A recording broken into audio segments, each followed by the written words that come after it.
Rich men have been hiring thugs to do their dirty work, especially to frighten people, since human civilization began.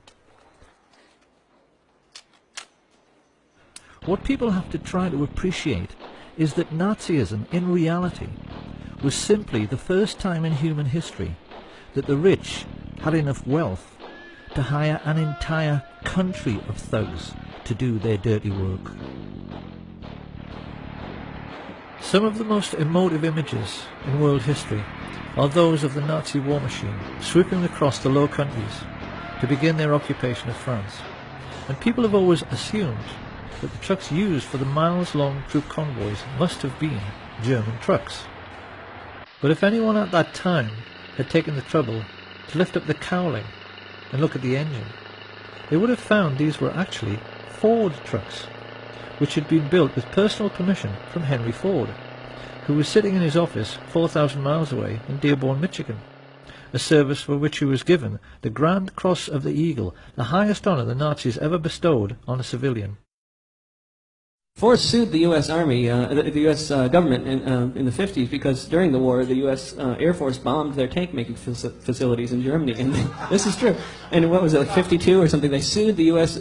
government for destroying their factories. And they won. They won the lawsuit. So I had to write a little song for Henry here.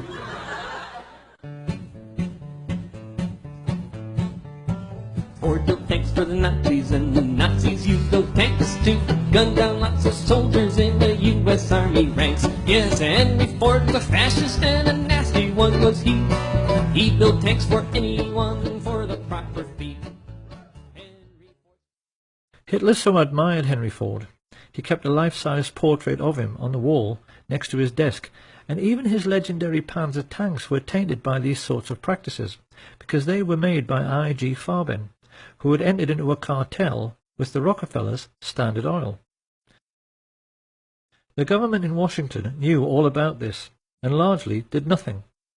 Licensing arrangements for trading with the enemy in wartime were issued without any fuss, even to the extent that after the occupation of France, the Chase and Morgan banks in Paris simply carried on doing business as usual.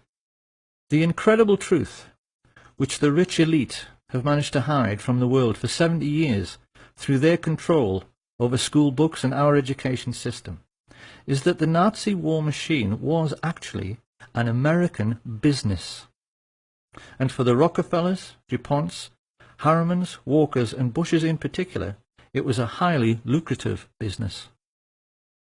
For their part, Coca-Cola's contribution to the war effort was to sell billions of soft drinks to the thirsty Nazis, while they were strafing and bombing Allied soldiers, particularly in very hot regions. In the desert, where refrigerators tend to be scarce, there were even stories of Messerschmitt pilots wrapping wet towels around bottles of Coke, tying them to their aircraft, then flying up to altitude, where the cold and the wind chill turned the wet towel into a solid block of ice. They would then dive down, crack open the towel, and enjoy an ice-cold Coke in the desert. If they had wanted to, the Western multinationals could have grounded the Luftwaffe and stopped the war at any time, because the German aircraft were totally dependent on imported supplies of tetraethyl lead, an additive which prevents knocking in aero engines. But Standard Oil kept the supply of this vital resource going through neutral Switzerland for the entire war. And any Dutch people who might be wondering at this point what kind of percentage the Swiss took from this little arrangement, they need to be aware that thanks to Prince Bernhard von Lippi of the Netherlands, the father of the recently retired Queen Beatrix and prominent member of the Nazi Party, Royal Dutch Shell gave Hitler millions of tons of crude oil for nothing. The Dutch royal family actually fueled the invasion force which annexed Holland and were instrumental in helping the Nazis to rape their own country. But most shocking of all is the truth of what really happened in the little Polish town of Oświęcim. This sleepy little hamlet just happened to be in an extremely mineral-rich region, particularly for coal, which Western industrialists had wanted to get their hands on for years. With the coming of the Hitler regime and the invasion of Poland, the fascist financiers had the bright idea of turning this conquered region into an investor's paradise by building a Nazi concentration camp near the town and utilizing the slave labor available to drastically reduce their own production costs. Few people are aware of the gigantic scale of the Nazi concentration camp network, and are blissfully unaware that the real purpose behind their construction was to make a profit for the rich, which is why they stole all the gold watches, gold wedding rings and gold teeth fillings and melted them down into gold ingots.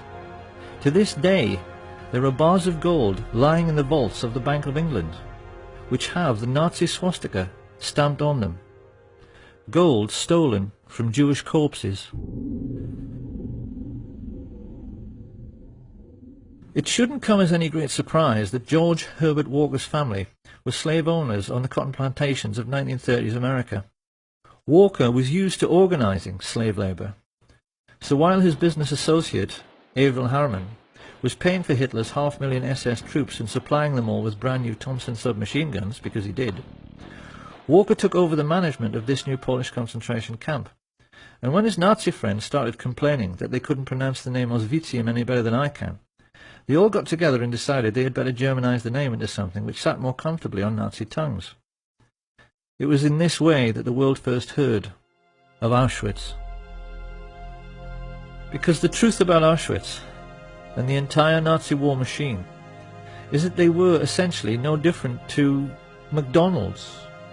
They were American business enterprises abroad, businesses which the richest European families invested in, and businesses which, because of slave labor, made obscene profits, which Prescott Sheldon Bush took and placed in a blind trust, which later financed a Bush political dynasty which produced two presidents of the United States, his son, George Herbert Walker Bush, and his grandson, George Walker Bush. This picture of the railway leading into Auschwitz has, since World War II, become the iconic image of the Holocaust. To us it now represents something like the gate to hell.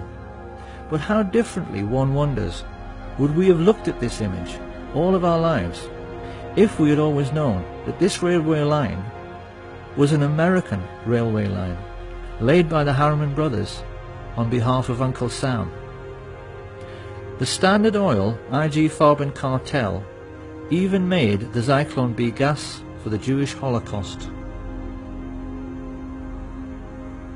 Now anyone who at this point is thinking that all this simply cannot be true, because if it was, someone would have sued, well, someone did. This information came into the public domain because of a Dutch intelligence agent who was so disgusted when he found all of this out, he leaked it to the press, as a result of which two very senior Jewish gentlemen, Kurt Julius Goldstein and Peter Gingold, filed suit against the American government. Of course, the more discriminating among us will now be asking how it can be that this story went completely unreported in the mainstream media. One might just as well ask why the Times in London was writing favourable stories about the Nazi concentration camps throughout the 1930s, and why Lord Rothermere was still referring to Hitler as a great gentleman as late as 1940. You really would think by now that people would have realised that it isn't so much the bias in the media which really matters, it's the things they know about, but never tell you, that really matter. Because the truth is that the press knew exactly what was going on in the concentration camps all through the war. They never said a word about it, because they knew who was making money from the slave labour.